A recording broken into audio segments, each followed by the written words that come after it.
আসসালামু আলাইকুম, কেমন আছেন সবাই? আশা করি অনেক ভালো আছেন। তো আজকে আমাদের বাড়িতে আমরা কিভাবে সবজি চাষ করি এবং সবজিগুলো তুলে আপনাদেরকে দেখানোর চেষ্টা করব। তো ভিউয়ার্স, এখনো পর্যন্ত যারা আমাদের চ্যানেলটি সাবস্ক্রাইব করেন নাই, অবশ্যই সাবস্ক্রাইব করে রাখবেন এবং যে যেখান থেকে দেখেন আমাদের ভিডিওটিতে একটি লাইক দিয়ে রাখবেন এবং সাবস্ক্রাইব করে রাখবেন। তো চলুন ভিউয়ার্স, ভিডিওটি শুরু করা যাক।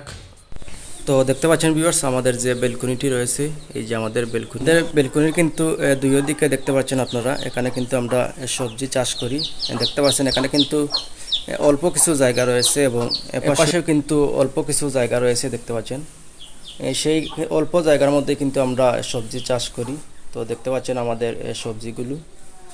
তো এখানে আমাদের যে দেরেশ লাগানো রয়েছে এবং লাল শাক দেখতে পাচ্ছেন আপনারা, লাল শাক লাগানো রয়েছে এবং এদিকে দেখতে পাচ্ছেন আমাদের মিষ্টি কুমড়োর চারা রয়েছে। মিষ্টি কুমড়োর গাছ ছাদের উপরে উঠে গেছে দেখতে পাচ্ছেন আপনারা, এবং এদিকেও রয়েছে দেখতে পাচ্ছেন। আমরা অল্প কিছু জায়গার মধ্যে আমরা সবজিগুলো চাষ করি এবং এখানে একটি টমেটো গাছ রয়েছে, সেটিও আপনাদেরকে দেখানোর চেষ্টা করছি। এই যে দেখতে পাচ্ছেন কি সুন্দর সুন্দর 5টি টমেটো ধরে আছে দেখতে পাচ্ছেন। এখানে একটি গাছ রয়েছে শুধু। তো এই গাছটি আমরা আগে এখানে টমেটো লাগিয়েছিলাম, সেখান থেকে কিন্তু বীজ পড়ে তারপরে গাছটি উঠেছে। তো ভিউয়ার্স, আমাদের বেলকনির এপাশে দেখতে পাচ্ছেন এখানেও কিছু আমরা সবজি লাগিয়ে রেখেছি। এই যে দেখতে পাচ্ছেন আমাদের দেরেশের গাছগুলো রয়েছে, কত বড় বড় হয়ে গেছে। আমরা আরেকটি ভিডিওতে আপনাদেরকে দেখিয়েছিলাম, আগে ছোটো ছোটো ছিল।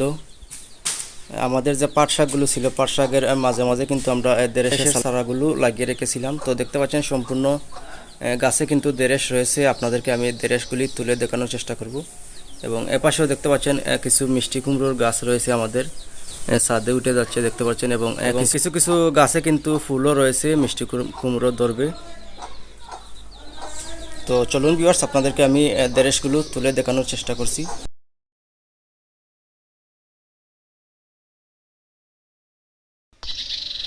তো দেখতে পাচ্ছেন ভিউয়ার্স, আমি কিন্তু দেরেশগুলো পেরে নিয়ে আসলাম এবং আয়সা এখানে কেটে ফেলতেছে কিছু দেরেশ। আচ্ছা, লাখাটা নষ্ট হয়ে যাব। তোমার আম্মুয়ে রানবা, বুঝছো? তোমার আম্মুয়ে রান দিয়ে দিবা, তোমার আম্মের রান দিয়ে দিবা। এগুলা দইয়া বানানি লাগবে, বুঝছো? খাটিয়া নষ্ট করিও না।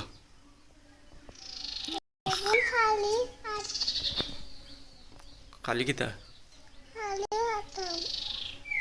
এগুলো খাটিয়া নষ্ট করিও না আম্মু।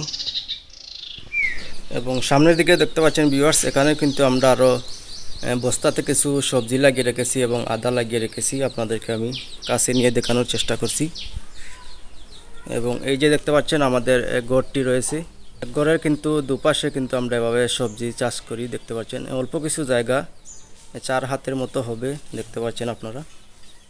তো এভাবে আপনারা কিন্তু বাড়িতে বসে না থেকে এভাবে আপনারাও কিন্তু কিছু কিছু সবজি লাগিয়ে রাখতে পারেন। আমরা কিন্তু দেরেশের চারাগুলি শুধু বীজ লাগিয়ে রেখেছিলাম, তাতে কিন্তু চারা উঠে গেছে। এবং তো এ পাশে দেখতে পাচ্ছেন ভিউয়ার্স, এখানে কিছু আমাদের লাল শাক রয়েছে দেখতে পাচ্ছেন, ডুগি শাক। তো এই বস্তাগুলিতে কিন্তু আদা লাগানো রয়েছে। তো আমরা আদা উঠার আগে আগে কিন্তু আমরা এই শাকগুলো লাগিয়ে রেখেছি। এখনও কিন্তু আদার চারা উঠে নাই। এই যে দেখতে পাচ্ছেন এখনও কিন্তু আদা উঠে নাই, এর আগেই কিন্তু আমাদের এই শাকগুলো উঠে গেছে। তো দেখতে পাচ্ছেন আমাদের শাকগুলো কত সুন্দর হয়েছে।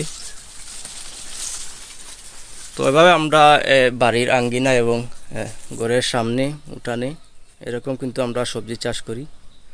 তো বাজারে গেলে সবজিতে অনেক দাম বলে, এর কারণ হচ্ছে কারণ আমরা যারা বেকার রয়েছি বা স্টুডেন্ট রয়েছি, তারা কিন্তু বাড়িতে বসে থাকি। আমরা কিছু কিছু যদি সবজি চাষ করি তাহলে কিন্তু বাজারে এত টাকা সবজিতে দাম হবে না।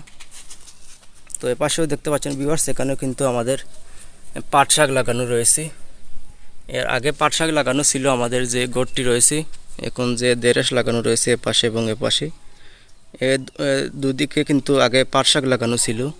তো আমরা পাট শাকগুলো কিন্তু খেয়ে নিয়েছি এবং তারপরে কিন্তু আমরা এপাশে পাট শাকগুলো লাগিয়েছি দেখতে পাচ্ছেন। এখান থেকে আমরা 3-4 বার তুলে খেয়েছি দেখতে পাচ্ছেন।